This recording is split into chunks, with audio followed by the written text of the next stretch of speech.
तो नमस्कार, आदाब, सत श्री अकाल। तुम्हारा भाई एक और नए एपिसोड में आ गया है, और वो भी वेद की कथाएं। वेद की कथाओं की जो हमारी सीरीज चल रही थी उसके ऊपर आज का जो टॉपिक है वो है हमारा पीठ पर यज्ञ। ये हमारा टॉपिक है आज का, और इसके बारे में एक बेहतरीन चीज़ आज मैं कुछ बताने वाला हूँ। और वो बेहतरीन चीज़ें जानने के लिए आपको पूरी वीडियो देखनी पड़ेगी, और उसके लिए पहले आप लाइक, शेयर और सब्सक्राइब कर दें, फटाफट दोस्तों में बांट दें। और उसके बाद हम बात करते हैं, अब शुरू करते हैं इस कहानी को। तो ये कहानी जो है शुरू होती है एक असुर कुल में गई नामक एक राक्षस ने जो है वो जन्म लिया असुर कुल में। लेकिन फिर भी वह पुण्यात्मा के रूप में बड़ा हुआ, मतलब एक पुण्य आत्मा के रूप में वो बड़ा हुआ। उसमें आसुरी गुण नहीं थे, और जो है वह भगवान विष्णु जी का बहुत बड़ा परम भक्त था। एक बार की बात है, उसके मन में एक विचार आया कि वह कोई ऐसा कार्य करे जिससे उसके दर्शन मात्र से ही सब लोगों को पापों से मुक्ति मिल जाए, सब लोग पाप से मुक्त हो जाएं। यह सोचकर उसने श्री विष्णु को प्रसन्न करने का निश्चय किया, और कोलाहल नामक पर्वत पर जाकर वो घोर तपस्या करने लगा। अब तप करते हुए अनेक वर्ष बीत गए। अंत में जब विष्णु भगवान प्रसन्न हुए और उन्होंने दर्शन दिए और तप करने का कारण पूछा, जो असुर कुल में जन्मा था उससे। अब गई बोला, प्रभु आपके दर्शन से मुझे ऐसा लग रहा है मानो आपका यह रूप मुझ में समा गया हो और मेरे सभी पाप धुल गए हों। इसलिए मैं चाहता हूं कि आप इसी रूप में मेरे शरीर में रहें। जो भी मुझे देखे उसे आपके दर्शन हो और उसके सभी पाप नष्ट हो जाएं। ये गए ने बोला विष्णु भगवान से, और उसे जो है स्वर्ग में स्थान मिले। मैंने तप करने गई ने बोला, मैंने तप करके जो पुण्य प्राप्ति किया है, मेरे दर्शन करने वाले को भी वह पुण्य सहज प्राप्त हो। ऐसा गई ने विष्णु भगवान से कहा। भगवान विष्णु उसे इच्छित वर देकर अंतर्धान हो जाते हैं। गई ने निश्चय किया कि वह विभिन्न स्थानों पर जा जाकर लोगों को पापों से मुक्ति दिलाएगा।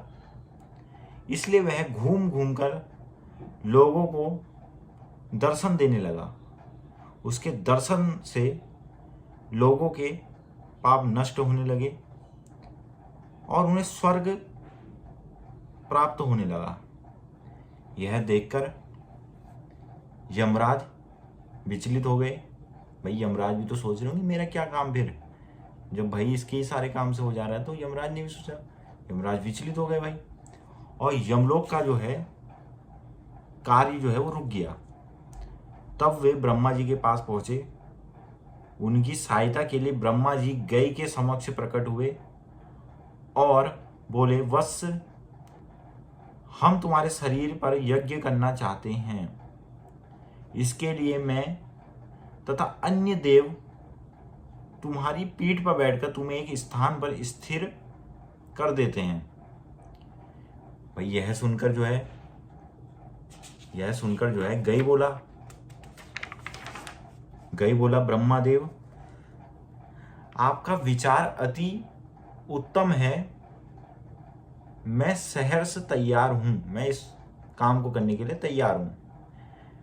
अब भाई यज्ञ आरंभ होता है, और गई की पीठ पर एक बड़ा पत्थर रखा गया। गई जो था उसकी पीठ पर एक बड़ा पत्थर रखा गया। उस पर सभी देवता, ब्रह्मा जी एवं यमराज विराजमान हो गए, लेकिन वे गई को स्थिर न कर सके। तब ब्रह्मा जी के परामर्श से सभी ने श्री विष्णु जी को प्रसन्न कर उन्हें ये सारी बात बताई। विष्णु जी भी सभी के साथ उसकी पीठ पर बैठे।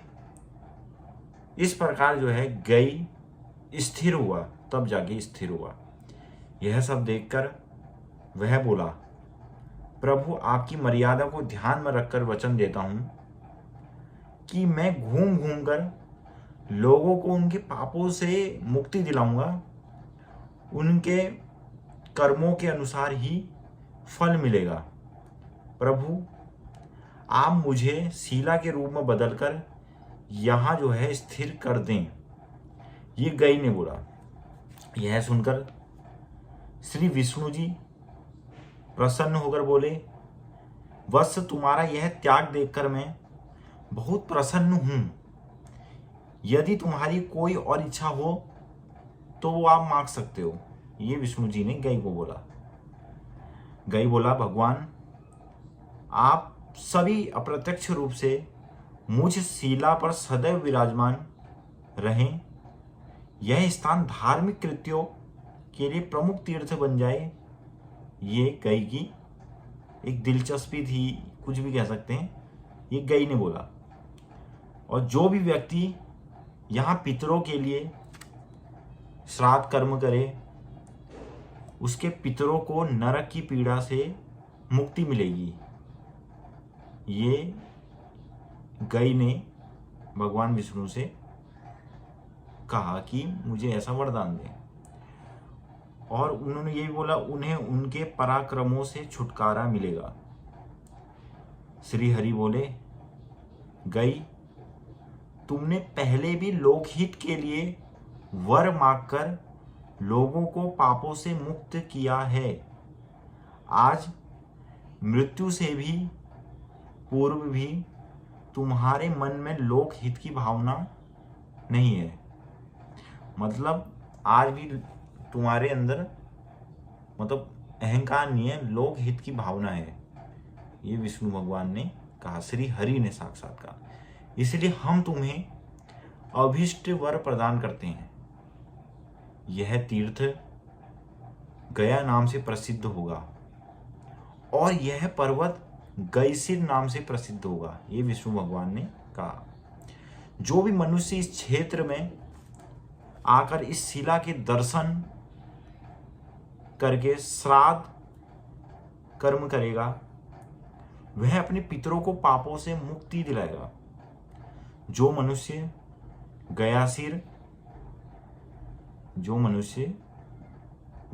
गयासीर पर्वत की परिक्रमा और फल्गु नदी में स्नान करके पिंड दान करेगा उसके पुण्यों में भी वृद्धि होगी।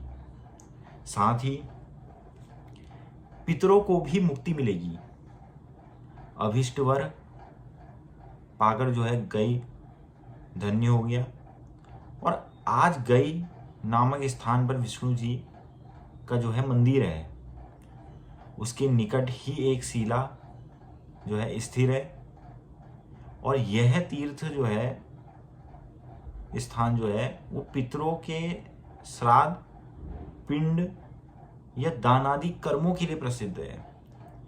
इस प्रकार जो है एक असुर होते हुए भी गई ने जन कल्याण की भावना को ध्यान में रखकर वरदान मांगा और अपनी उसी भावना के कारण वह आज भी जो है पूजनीय है। मतलब आज भी दोस्तों लोग पूछते हैं उनको। बहुत से लोग नहीं जानते इस स्टोरी के बारे में, तो मैंने इसलिए आपको ये स्टोरी बताई। और इससे हमें एक ही चीज़ सीखने को मिलती है कि हम कितने भी बुरे हालातों में अगर हम अंदर से हम कैसे हैं वो बहुत मायने रखता है। संस्कार हमारे क्या हैं वो मायने रखता है। तो एक असुर उसमें भी जन्म लेकर भी उसने पूरे दुनिया के लिए सोचा और एक भगवान की तरह उन्हें भी आज पूजा जाता है। तो मैं यही कहना चाहूँगा कि जिसको ये स्टोरी बढ़िया लगी तो वो लाइक करें, फटाफट शेयर कर दें, सब्सक्राइब कर दें, क्योंकि आपको आने वाले टाइम पर और मज़ा आने वाला है, बेहतरीन बेहतरीन चीज़ें मिलेंगी आपको। और बाकी मिलता हूँ आपसे कल एक नए एपिसोड में, और इसी सीरीज़ को हम अभी फ़िलहाल शुरू करेंगे, और उसके बाद जो मैंने बताया है हम बात करेंगे पुराणों की कथाएं, वो हम फिर आगे स्टार्ट करेंगे। तो ओके बाय।